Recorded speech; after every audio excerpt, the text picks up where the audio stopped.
How do you begin this one? It's December 18th, 2014. Welcome to This Is Only Test, the official podcast of Tested.com. Cue music.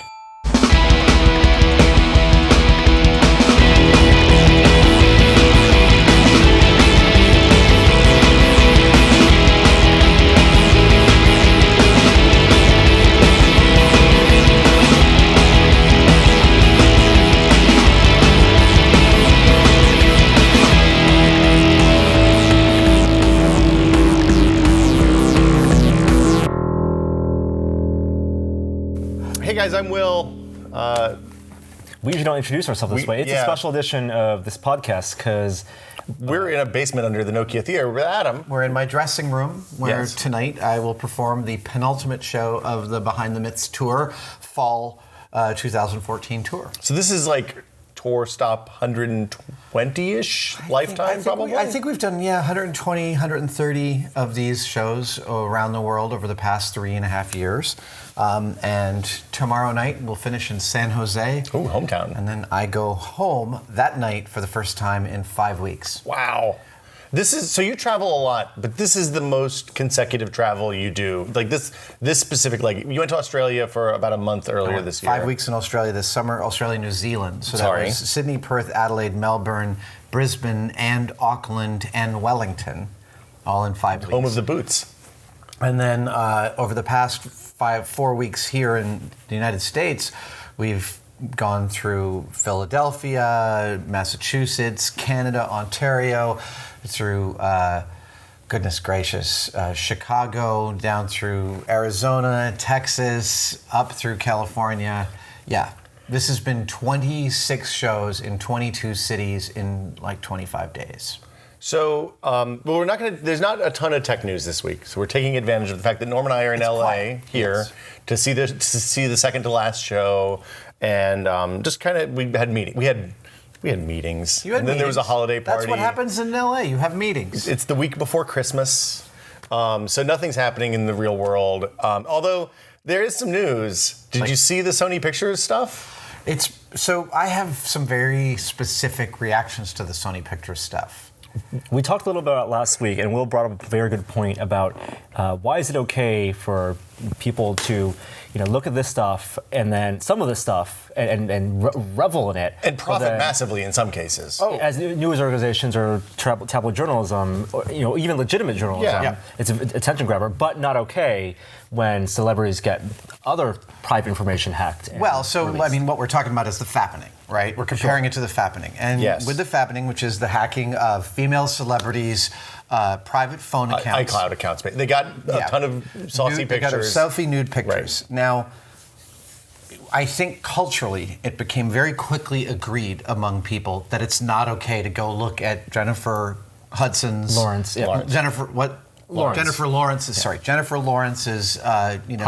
private photos, and that and I think we all agree why, and that's not cool. It's an intense violation of privacy, and it's genuine harassment.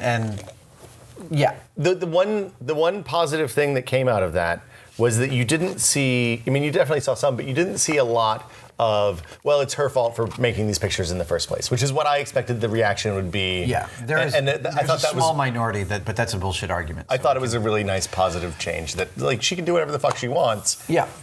And don't be a dick, basically. Well, and I think And there were certainly scumbag websites that posted them. And even initially, entire communities online that posted it, and even legitimate organizations that knew that they would take it down eventually, but they did it anyway initially. But up until then, the celebrity nude was the white rhino of nude pictures on the web. They were rare, few and far between, and so it was sort of noteworthy and under the carpet when it happened. But once it became this massive dump, then actually we can have, as a culture, a genuinely important discussion about what is and isn't okay in terms of privacy and violating people's private space. Well, and I think I was gratified to see that it seemed to become quite clear that was a violation. On the right side of things. it's been that's the thing that I remember first hearing as a kid when like some paparazzi shot topless photos of Princess Diana on a beach in Europe, I think. I can't remember. And they ran in the paper, and the Crown sued the paper, and the paper ceased to exist or paid insurance. I can't remember the outcome of that. Yeah. But this seems like the natural conclusion of that whole thing. So the Sony Pictures hack, which we talked about last week, we don't need to get into the details, but presumably someone that is loosely associated with North Korea. That might not be the case anymore. Continue. There's things happening even as we speak. Right now. Developing what's now. been most fascinating about the Sony Pictures hack, I mean, I have been following it very closely. I've been reading the stories on Deadline, on Gawker. Gawker's been completely unapologetic about publishing every story they can. Gawker is always unapologetic about publishing every story they can. That's if you're okay with Gawker, you have to be okay with that. And it started to sink into me, I guess the fourth or fifth, I was reading the stuff between Amy Pascal and Scott Rudin. About Angelina Jolie. About everybody, just their whole conversation, and thinking, you just know that these conversations happen like this all the time. Amy, I personally feel like some of these folks should know better. I feel like Scott Rudin is writing as if he expects his words to be read at some point. I'm sure this is all going in the memoir, right? Right.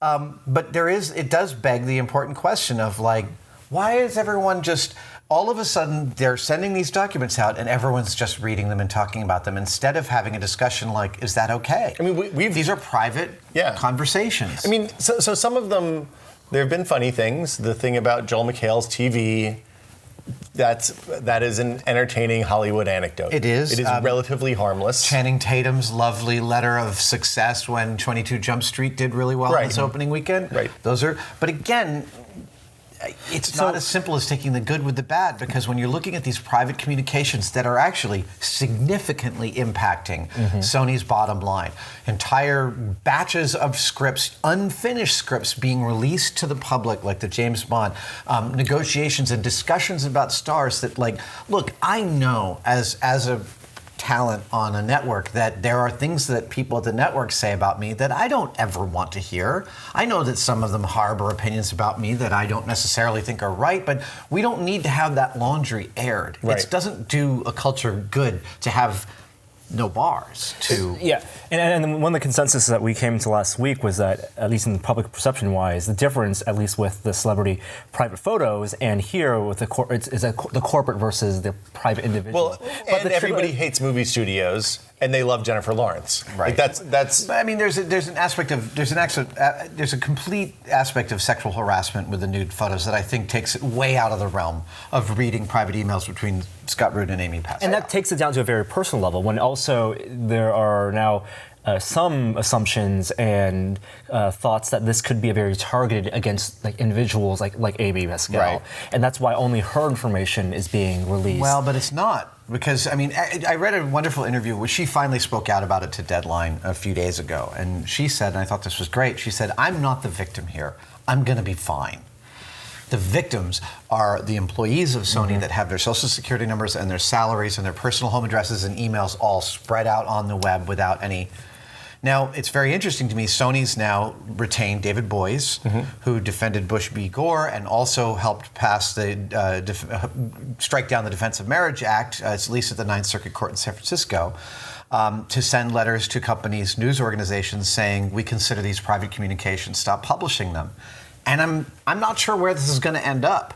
I don't think that they're going to be successful. You can't put a genie like that back in I don't think it's good either way, though. Like, if a court rules on this, it's bad no matter which way it goes, right? Because one way stifles free speech, and the other way...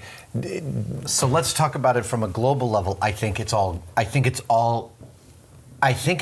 good in that it actually makes the cultural discussion of privacy, it puts it on a real level.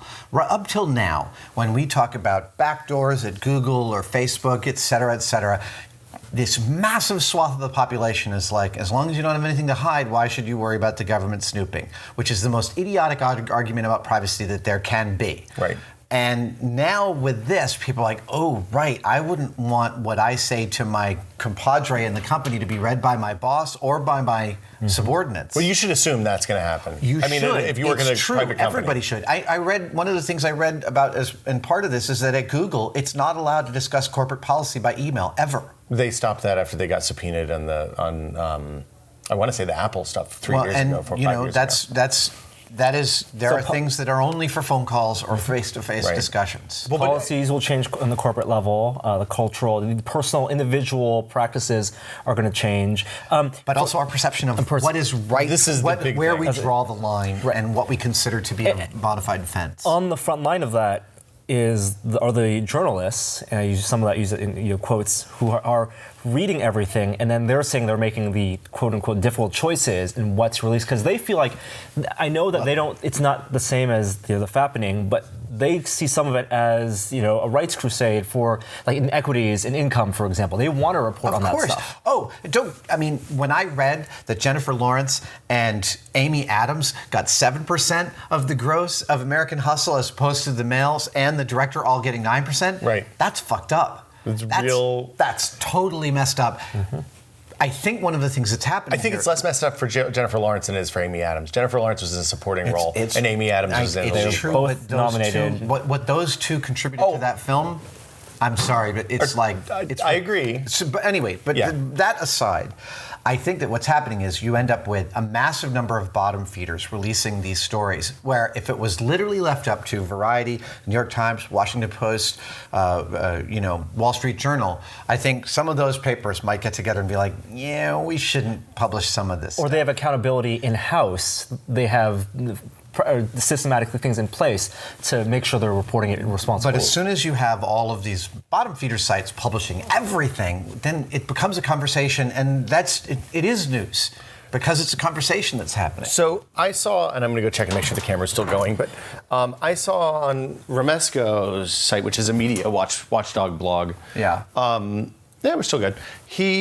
The New York Times, there was a memo that said, "Hey, don't open these emails." Right. Reporters. So I think I don't read the New York Times regularly enough to know if they're actually reporting on this. I assume that they have to be, but I assume that they're reporting on other people's reporting rather than doing frontline reporting themselves. It also speaks to, when you say bottom feeders, there's a class of media that, it also speaks to the difference in what media is now. Also, like New York Times and Variety and Deadline, totally does. They are in a position where they are competing, and they have to find a middle ground. Probably with and there are and when I say bottom feeders, I'm of course taking the stance of that the Times is traditional media. Yes, exactly, right. And that's debatable. Have you seen I mentioned this on the podcast last week. Have you seen the TV show Black Mirror? No. It's a British show. It's fantastic. It's like Twilight Zone. 1-hour shows, individual stories, but about the digital age, very specifically. The Black Mirror is the screen that is our reflection. Right. And the very first episode, I'm going to the main plot point, but there is a very real discussion about, stories that are trending on Twitter and versus a story that a traditional broadcast news organization needs to vet. And it's something that I guess the newsroom had touched on. That's what the newsroom is about. Right, and it's a real problem for them. So then, okay, so let's take a step further back. How is this different from the Snowden leaks and the WikiLeaks stuff from 2 or 3 years ago and what Glenn Greenwald it's significantly different. Just to be clear, right. This is not a feeling that I personally have. I'm devil's advocating because I don't want to get hate. So, Snowden very clearly felt that a publicly funded government organization exceeded its mandate by such a degree as to threaten the fabric of what makes us a functioning democracy.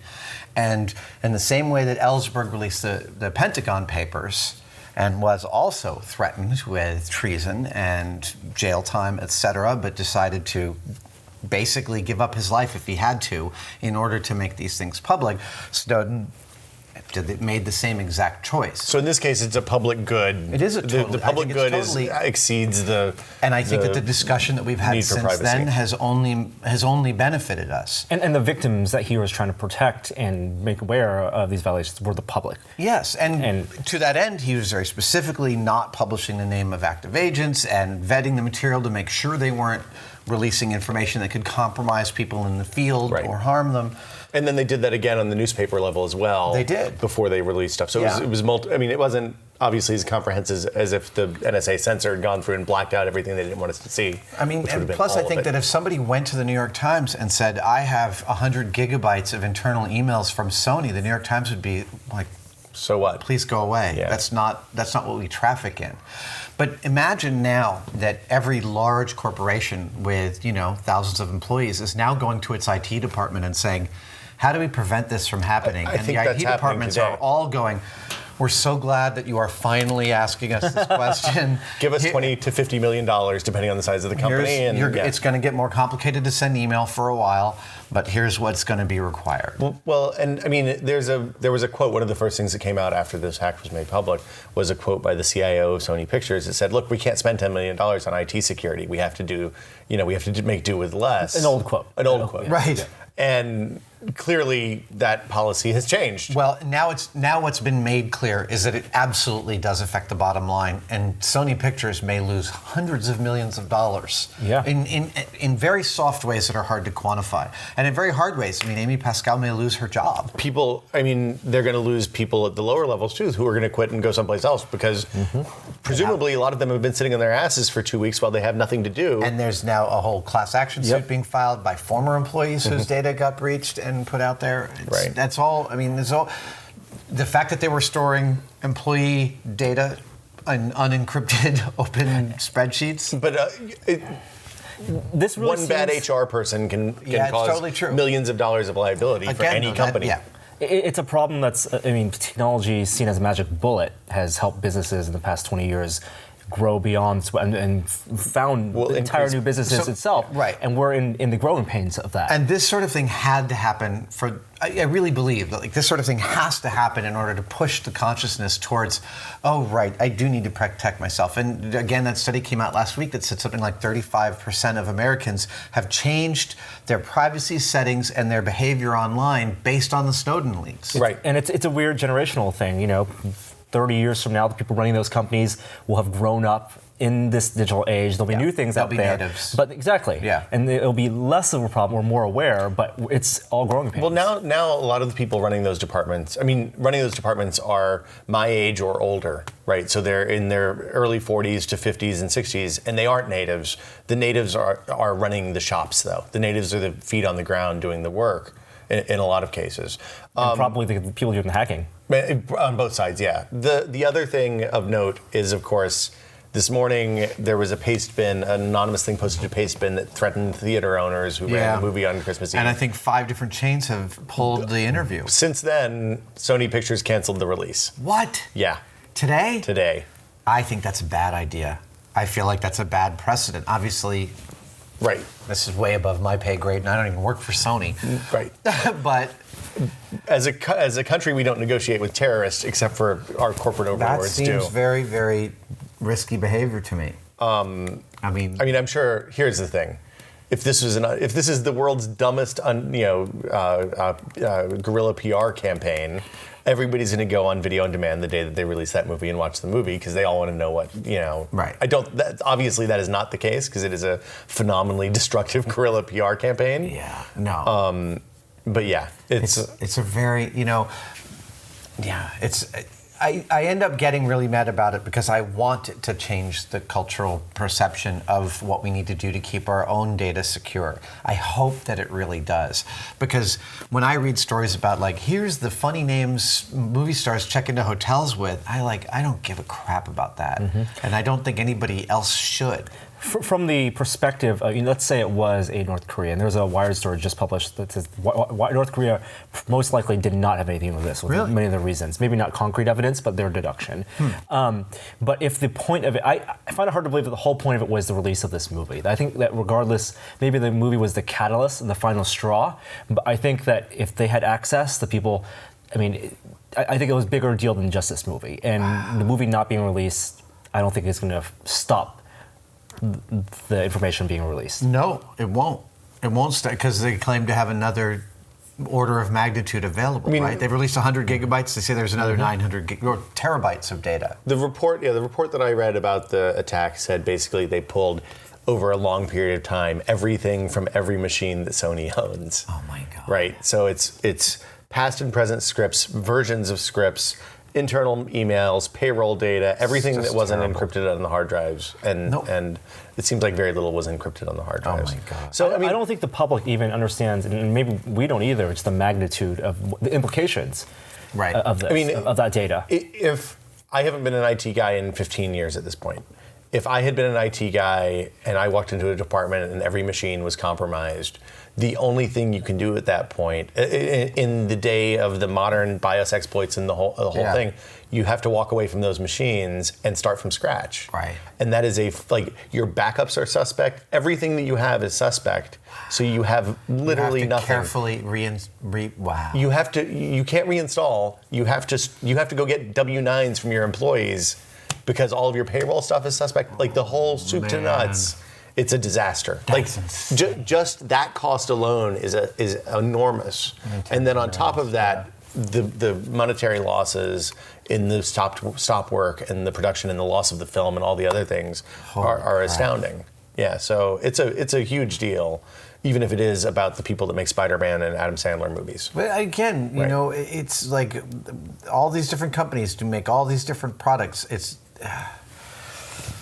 all I can do is put my head back and hope that we get better at dealing with this kind of thing, or people get better at listening to their IT departments. Well, so the terrifying thing is a lot of this stuff has probably happened before, and we just didn't know about it because it was about industries that either hushed it up or didn't publicize it or whatever. Right. You hear about data breaches at credit card transaction centers and banks and things like that all the time that are obvious hard targets, and they've had more time to prepare, so they're a little more sophisticated in their responses. But if they can hack the largest bank in America, anything's open. Right. That is, if I remember correctly, that is one of the key points in The Handmaid's Tale, how the ultra-conservative religious minority takes over the United States is they eliminate the banking system. Well, and without money, people stop being able to move around the country. And once they're not able to move around the country, it's very easy to control them. What's The Handmaid's Tale? Handmaid's Tale is a Margaret Atwood book. Terrific book. Very, very scary science fiction book. And it was made into a terrible movie with Miranda Richardson and Robert Duvall. But the book itself is fantastic. Is it about the 12 steps toward fascism or whatever name of the book? No, when you get to the book, you're already in the United States is a fascist country, and you can't get out of it. Okay. And it turns out that the way this was achieved was by eliminating the banking system overnight. I mean, that's what the Bitcoin guys are trying to avoid, right? Yeah. It's a Fight Club. Right. Exactly. Start at ground zero and. So Microsoft is accepting Bitcoin now. What? For certain transactions. Seriously. You can buy... What could possibly go wrong? Well, there's been a lot of talk about blockchain-type economies being safer to use than... I mean, Kevin Kelly is a big proponent. Yeah. My Bitcoin has only gone down in value since I bought it in April. You still have it? I still have it. In April? At South by, Southwest. right? At the ATM at South by? Oh, yes. That place had really good beer. Really? It was great. Took so long to buy the Bitcoin. 4 or 5 beers. It was a great afternoon. Yeah. We watched a building get demolished across the street. It was fantastic. Have you ever watched that? I have occasionally. Did you mean being imploded or being slowly torn apart? No, it was a guy with a excavator with a jackhammer arm. There was a name for it too. It had a really badass name. But he had one of those excavators that just punch holes. Yeah. Those are awesome. It was a jackhammer with a post about a foot across, 6 inches across. It was I've seen badass. It's like watching Transformers play. Pretty much, yeah. Yeah. That was a Jamie good and I day. have always wanted to have some gladiator battles with the large hydraulic industrial machines. Huge arms. Yeah.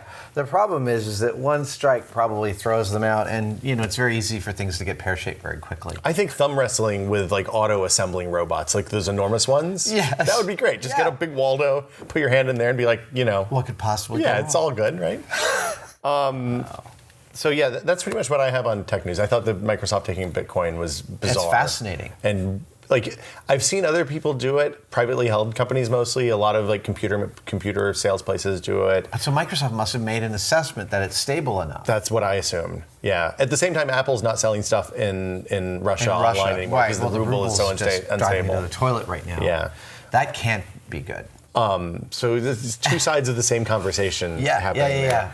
We were going to talk about your tour. Yeah, some of your tour right, stuff. yes. What are the cool places? I know you, for people who don't know, you can go on Tested, and Adam's been writing blog posts. I have. Daily about the stops you've been making and the things you've been doing, some research projects. But any highlights? Any of the? It seemed like a lot of thrift stores this time. A lot of thrift stores. I found Omaha, Nebraska to be a fantastic little town. I love Omaha. It's beautiful. I had a lovely time. It's got a great downtown. The people there were really nice. We spent a day and a half there. The crowd was stupendous, and they have this amazing store. It's on the blog post. That I went and I bought this beautiful 4-foot-long Indonesian dragon head carved out of wood. That's gonna go into my living room. Oh, you actually bought that? Oh, I did. That's awesome. Oh, I thought. yeah. It's just the caption said, "This is so cool." No, it's But I on my realized, bus right now. wow. It's going home with me. Wow. You're double checking the camera. I'm just checking. Yeah, don't ignore me. Let's see. Also, we went to Canada, and the response that the Mythbusters tour gets in Canada is just stupendous. So we were in London, Ontario. We were in Montreal, Toronto, and Windsor, Ontario.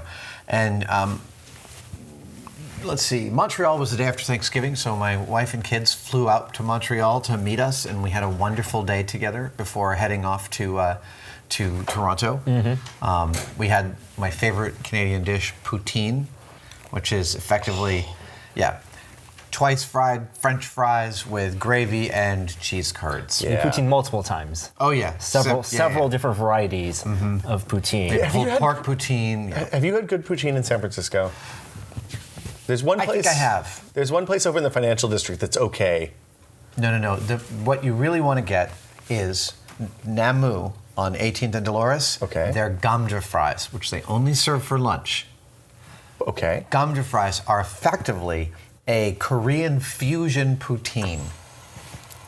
I can't. I mean, this dish. Did you just Laverne and Shirley that? I just did that. Your mind will be blown. You'll look at this, and it'll look like a pile of fries with some meat on it, and some kewpie mayo, and some kimchi, and some other Korean stuff.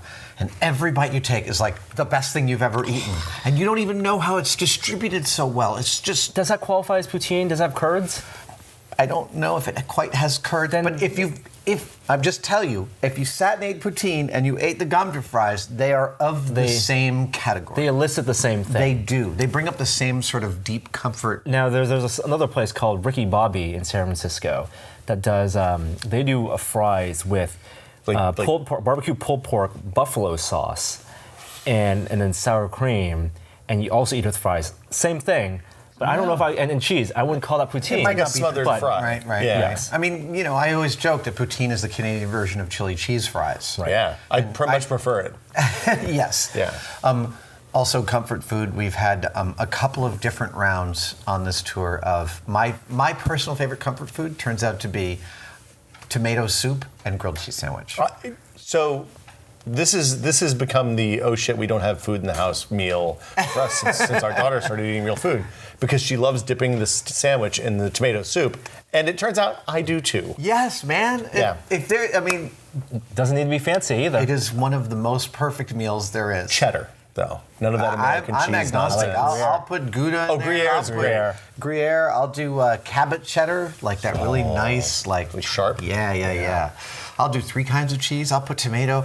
I'll do cut up jalapeno and have avocado on that. I'm not. Basil. Yeah, man. I'll throw everything on that shit. So in your tour, you visit a lot of thrift stores and weird, eccentric.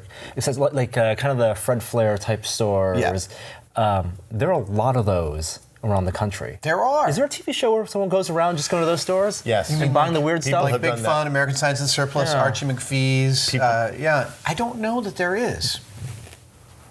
Someone's going to be pitching it tomorrow. there are shows that do they'll be pitching it the day after tomorrow because it doesn't air until tomorrow. Did you go to a place in LA? Is there a place you go to in LA? Because it's a place. I have so many friends in LA. I'm usually occupied with social commitments here. Like people I have breakfast with, people I have lunch with, people I have dinner with. It's all over the place. Can I give you a recommendation? Yeah. I was just my girlfriend took me to a place called The Last Bookstore, which I'd never been to. I haven't been there. Close to the theater here.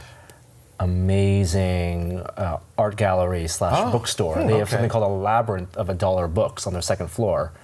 The second floor is just dollar books, but built out with the kind of sculptures, installations. You have a typewriter and then pages flying out and everything. Neat. So here in LA, I love Giant Robot. Giant Robot's great. Giant Robots, never not. There's one of those in San Francisco too. Yeah, there right? used to be. Oh, it's They gone. closed it in the hate. Really? Yeah, they did the magazine and stuff, but then they closed it. I used to buy T-shirts from them. I did like too. tons of the red T-shirt with the 15 different robots on it was my favorite for years and years until I wore it out. What else do I love in LA? There's a thrift store here in Santa Monica that has lots of weird like medical equipment and old like Van de Graaff generators and stuff like that. I wish I could remember its name. Someone's posting it right now, I'm sure, into the comments. Good. Thank you. Yeah. LA is full of some great surplus stores, prop rental warehouses, costume shops.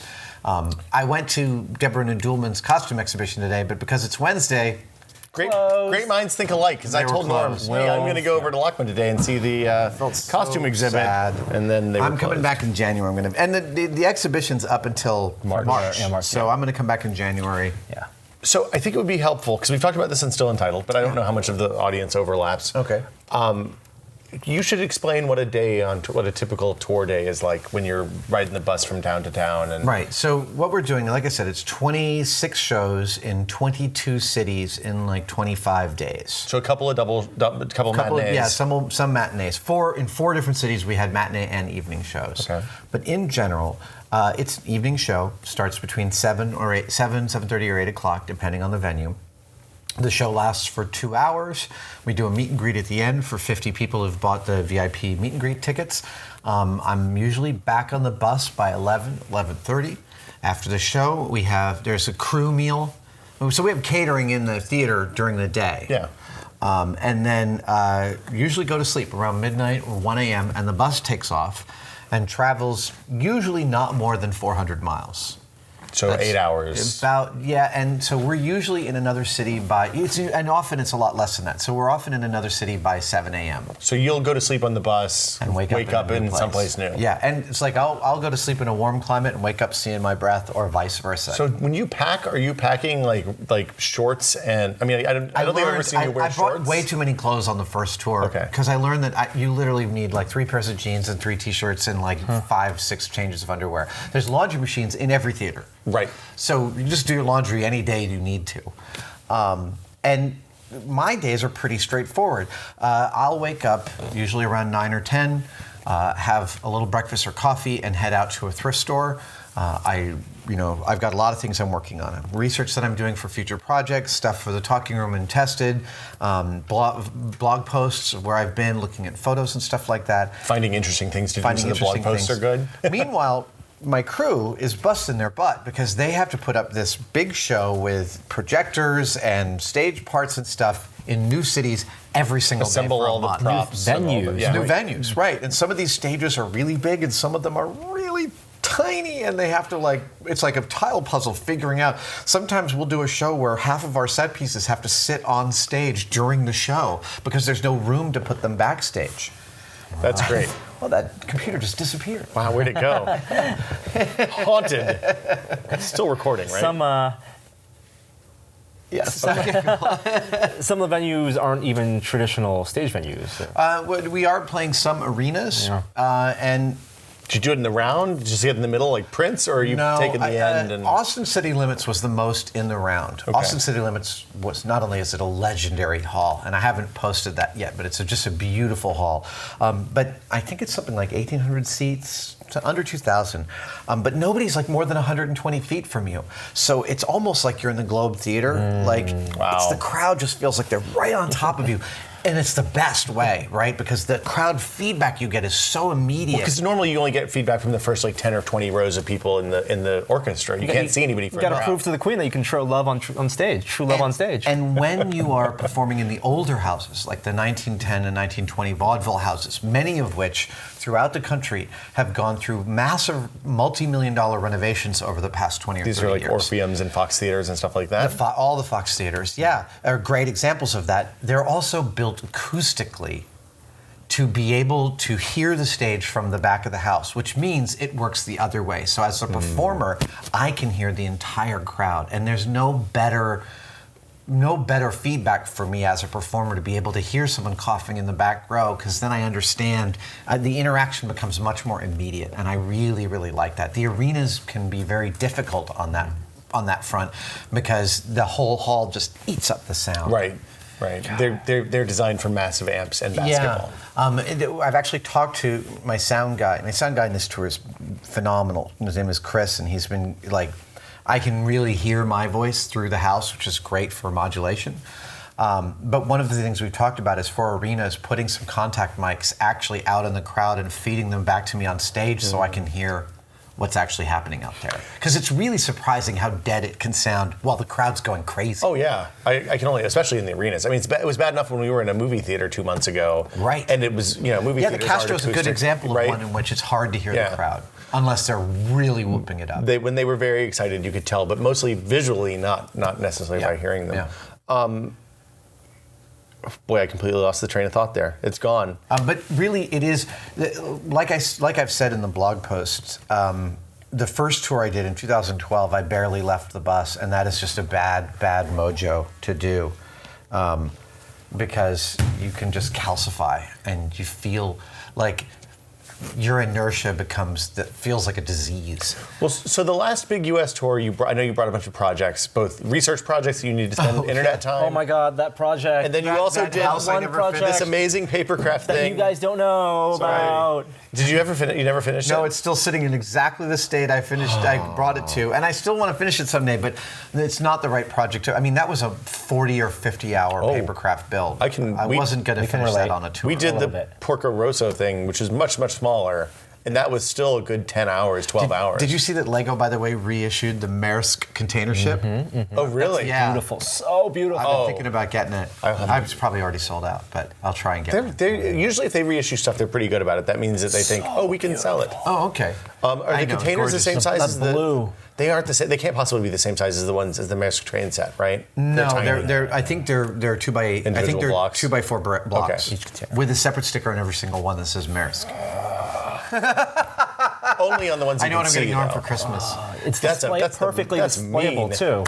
Yeah. Doesn't need a stand. You don't need. It's flat in the bottom for display. So now mostly it's computer research. I've been obsessed with Kubrick props. So there's 3 different Kubrick props that I've been researching. And So hold on. So you had to go to NORAD in Omaha. Oh, what's that? Is it NORAD in Omaha? It's Central Air Command, SAC, Strategic Air Command. In Omaha. No, I didn't go there. Oh, they have the big room. You can go in the big room. I had no idea. With the big board. Oh, You could see see the the big board. The War Games board. Oh, I respect you deeply. No, the War Games board is different. I don't think the War Games board was actually a real place. The War Games board was fake but it was inspired by NORAD. So this is Omaha. NORAD is in Colorado, I think. Yeah. And Strategic Air Command is the one in Omaha. That's where all the bombers were based out of. So you could. I went there in the mid-'90s, late '90s with my parents, and you could go in, and it was the least assuming room you've ever been in. Right. You know how when you see like mission control at NASA, and it's like, this is actually super cool. It looks like it should. Yeah, it looks way better than the movies. This was Not that. like 3 kind of like big screen TV size TVs. I've always wanted to visit the control weather station at Federal Express. Oh no, that would be a fun one. I bet they don't let people in there. That's It's in their Memphis, main. Yeah, they have, because what they need to know about is the weather. Yeah. That's the limiting factor. And so it's like one of the more advanced weather stations in the world. That's what I remember reading once a long time ago. I don't know how accurate that is. Let Adam know how he's wrong in the comments below. The guy who runs it is called the Tempest. It's the official title. Really? No, I love that. Does he sit in the teapot, Norm? Prospero, yes. I will bring all the planes to me. Well, I know a FedEx guy, so maybe we can work on that. Let's totally do that. He comes to my house every day. He's a good guy. We don't want to dive too much into the stuff we talk about on Still Untitled, but I do want to focus on technology. We're probably not going to get you on this podcast before the end of the year. What are the things in technology that have affected you this year? Kind of your year. Oh, hold on. Are we doing retrospectives? We're not going to do for us. I got to play some retrospective music. Just for Adam. Technology this year. What are the things you use? I mean, we get a lot of questions about. People want to know what you use to make your life easier, or better, or richer, or whatever. I'm shamefully in love with my iPhone 6, and I brought on this tour, I brought out my 5D Mark III Canon SLR with all my lenses, and I've barely pulled it out of the bag. Because if I'm going to head out around the day, I'd much rather have the phone. The pictures my phone takes are fantastic. They're beautiful, and it's. I feel bad about this. I want to like put my phone away for a few days and just pull out the Canon because again, the pictures that it takes are the whole other order of gorgeous. Really, to be clear. Yeah. But as far as documenting stuff as I'm going out, it's totally sufficient. Well, the old truism. I know you take a lot of panoramas, and on the phone it's gorgeous. They're 8,000 pixels wide, or something crazy that you can get. But you don't use like lens attachments. Have you looked at those at all? I have not. I have bought probably half a dozen different lens attachments for iPhones over the years. I have yet to buy one for the 6. The fact is, I've never seen the real need for them as I've taken the phone out into the field. If I want a wide, I do the panorama because I love the iPhone stitching. I love the fact, unlike, let's say, the Fuji pics or even the Sony, which when you're doing the panorama, it still squeezes it down to be a tiny picture. The iPhone panoramas can be giant and have tons of info in them, and I love that. Because it's a computer. You have all that memory. You have exactly.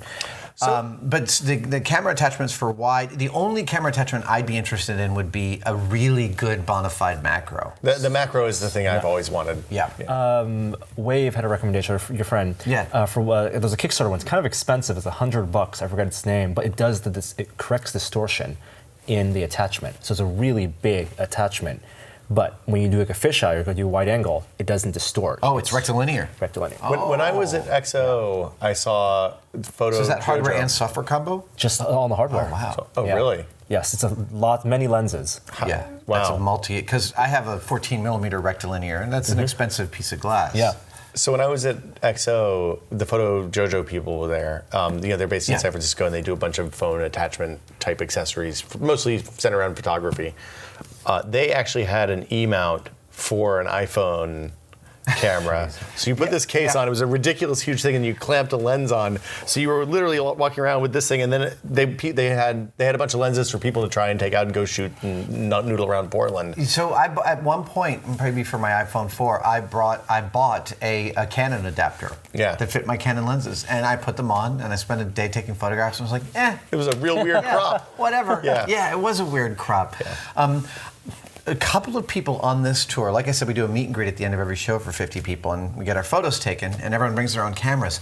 A couple of people have brought out the Polaroids that print the photos immediately. The digital Polaroids or the old school? No, the digital Polaroids. Ones? So Polaroid now has a whole line of Instamatic cameras that digital print, but also some of them are wireless and will instantly upload to Instagram at the same time as they're printing out a digital sticky photo. Well, so Polaroid, though, is one of those companies, it's like anything you see with Kodak's name on it now is just produced by a holding company, right? I have no idea. They're licensing out names. But I'm kind of excited about these Polaroid cameras. I saw a bunch of them at Urban Outfitters a few days ago. I bought some gifts for my kids there. I like... Because no one prints photos. Conceptually, So this forces you to get the digital copy. I kind of dig that. I kind of think that's nifty. I'm getting ever closer to buying another... Like, I haven't had a photo printer in probably 10 years at this point because I got tired of the fact that it's a tool that if you don't use, it becomes useless, right? It is, and the inks dry out, etc. Right. And really, can someone please release a real 4x6 inch photo printer that I can go right from my phone? That's all I want. That's all I want. Yeah. Where is it, Norm? We'll kickstart it. Hey guys, let us know where it is in the comments below. Right. I think photo printers also got a bad rap. First 3 posts will be something that has nothing to do with that. Then people talking about how they really like their home printer. Yes. Yeah. So then there'll be a guy being like, LaserJet is much more cost effective. Oh my goodness. Yes, exactly. It's a little more expensive up front. Doesn't look quite like a photo. Your phone does a lot. My phone is a lot. I've been the laser cutter but that's already a couple of years old. Technology. It doesn't have to be anything new. I mean, it literally is. Perhaps one of the most interesting things that's happened over the past couple of years is we've really stopped watching television in any meaningful sense of the word. You mean like over the air or cable or whatever? Yeah, you're watching stuff on. Everything's Hulu or Netflix or Amazon Prime, and it's usually on our laptops. Sometimes it's through the home system, but. Sorry, Comcast. Yeah, and the idea that HBO Go will soon be available without basic cable, I am so on top of that. Let's ditch the dish and basic cable entirely. So my wife and I have realized, literally, we're talking about the same thing 2 nights ago because we were like we switched from Netflix watching Mad Men to Hulu watching The Good Wife, and I was like, why are we paying $120 for Comcast every month? The only thing that I would want it for is that my wife and I love to throw parties for the Oscars and the Emmys. We love to do that. You know, those things are both over the air. We have our closest friends come over and we eat chips and we dish and we watch the red carpet. There's an antenna that I can see from your backyard that broadcasts TV signals over the air into homes around the world. You bet I can pick that up with a normal television without cable? You can plug that thing into a TiVo. What? And you will get TiVo for over-the-air TV. Really? You have to have the right TiVo. I'll get the right TV. Yeah. I know that's not the problem. No, I love that idea. Yeah. You know, I was also reading about the Kickstarter, not a Kickstarter. Cory Doctorow posted about this. The local San Francisco ISP that you can get a node. The microwave stuff? Yeah, it's a couple thousand bucks, but they'll also, when you get the node, they'll build a second node in a lower income neighborhood. Oh, I didn't know about that. Yeah. And I'm toying around with the idea of ditching Comcast entirely and buying into that kind of network, because I think that's where everything's going to go anyway. Well, so this is a completely irrelevant aside to like 99% of the audience that doesn't live in San Francisco in the Mission.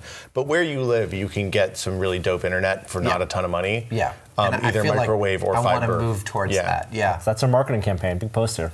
Yeah. Really dope internet. Really dope internet. $80 a month. RDI. You say that like it's a bad thing. No. I live in Pacifica, home of Comcast. Comcast. The other piece of technology, and you've been doing a lot of posts on it, and we covered the DJI Inspire event. My DJI Inspire arrives in a couple of weeks. Oh my goodness. And I'm actually very, very, very excited about this thing. I just want to see what people do with the API for the Phantom 2. I want somebody to put a thing that says, okay, I want computer vision on a drone so that you can put an IR strobe on top of your head when you're skiing and have the quad just follow you down the mountain. I want Oculus Rift connected up 4K through the Lightning Bridge to the Inspire, connected to the Wing Machine. Oh yeah. I want to be able to. I want to fly through San Francisco. Can we just do that? Yes. Can we just make that all happen? Yes. We know all the right people. 15 minutes at a time. Yes. Must Actually, land. with the Inspire, I think it's 9 minutes or something, right? Must land. I don't soon. care. I'll take a 9-minute flight. You know what? We can probably, through the magic of editing, make that happen for you tomorrow. We'll just take existing footage, chop my head off, put you in. You want to control. You want to do it. Oh, yeah. You want to use the. Can you imagine? You know, I can tell you the bird thing was good enough on its own. If you were attached to something that was really flying, it would be amazing. Totally amazing. The algorithms for controlling the quad so it swooped the right way to go with the bird wings, that's a substantial undertaking. Get on it. All right, get on it. So yeah, I mean, anything else from the tour? Let's see. Do you have your ruler? Can we show it? Is it where you can get to it? I don't. With me. It's on the bus. Maybe we'll do if it's okay. Maybe we'll revisit this when we're back in the shop and we'll go through some of the finds from thrift shops. Some beautiful old tools. And it's a great place to collect. Because you can buy some great things. They're not that expensive. It's not a huge space because, even in 1900, tool companies were making tens of thousands of these things. Right. And so a lot of them are still out there. And I bought a beautiful adjustable spoke shaver, some gorgeous little brass rulers and squares and things. It's always, my parents loved buying antiques, so we spent a lot of time in antique stores and junk shops, antique stores. Only difference is the price and the amount of crap in the aisles. It's true. And we would find the difference in the tools, the evolution of the tools over a period of time was fascinating. Yeah. Because you'd see 5 different versions of a planer that would all be completely different designs, all work really well, and they all were produced within like 3 months by crazy inventors who lived in their basement and were like, I think I could sell this, and then they sell it. One of the things I discovered on this tour specifically was exactly what kind of antique store is my holy grail. Okay. Because, you can waste a lot of time driving all the way across town to get to some tiny little place that doesn't have a lot. Lots of quilts. Antique malls. Really? That's what you want to look for. The places where they have multiple dealers with booths that are all managed by a single person at a till. Those tend to be like 10,000 square foot warehouses full of hundreds of thousands of separate Open pieces. daily. Open daily, and they're in every city. Well, and they're like like consignment. Stuff on Valencia Street. Yeah. Stuff is a great example of those places like Stuff are available everywhere, and I found some real gems. The ones that I always had best luck with were the consignment places, which is the same kind of idea, maybe Yeah. not quite as big, but you'll have stuff from 10 or 20 different collections, and you'll find something. You can always find Absolutely. something. Well, I think we're about out of time, but Norm, you made a gasp as if we're because I not. realized the one thing that we had not talked to you about since Yeah. they've come out. Yeah. And maybe this isn't the right venue Oh, for it. no. We'll do that in the Still Untitled podcast. We'll do that on the Still Entitled. It'll be podcast. up in 2 weeks. We're going to talk about The Force Awakens next. Are you ready for that? Dun dun dun. Yes. So that'll be cross promotion. It's the other podcast. It's not going to be All next three of week's. us are on. It's not going to be next week's Still Untitled, which is about Christmas. It'll be about the week after, which is not about New Year's. It's going to be about Force Awakens now. I Okay. guess. Assuming we actually do it. It may just be questions. We'll see. All right. Anyway, thank you guys for listening and supporting the podcast. Thanks for having me on. Thank you. This is only a test. We've only done this once before, I think, maybe twice. Maybe twice. It was at the very beginning. Yeah. I remember we did a This Is Only a Test with Adam Savage. We're like, this is crazy. The survey's still running. If you want to help out the podcast, you can by going to podsurvey.com/test, filling out a short survey. It will help us connect advertisers with people who want to be advertised to for those things. It takes less than 5 minutes. If you give them your email address, you'll be entered to win a $100 Amazon gift card. And again, it's podsurvey.com/test. Thank you. To wrap it up, Yeah. what would you buy for a $100 gift card on Amazon? No thinking. Oh. Right now. I have T-shirts for my kids. Okay, T-shirts. That's great. I need more socks. I would buy more socks. Norm? You've had months to think about this. 2, 1. Octopus arms. Perfect. See you guys next week. That's awesome.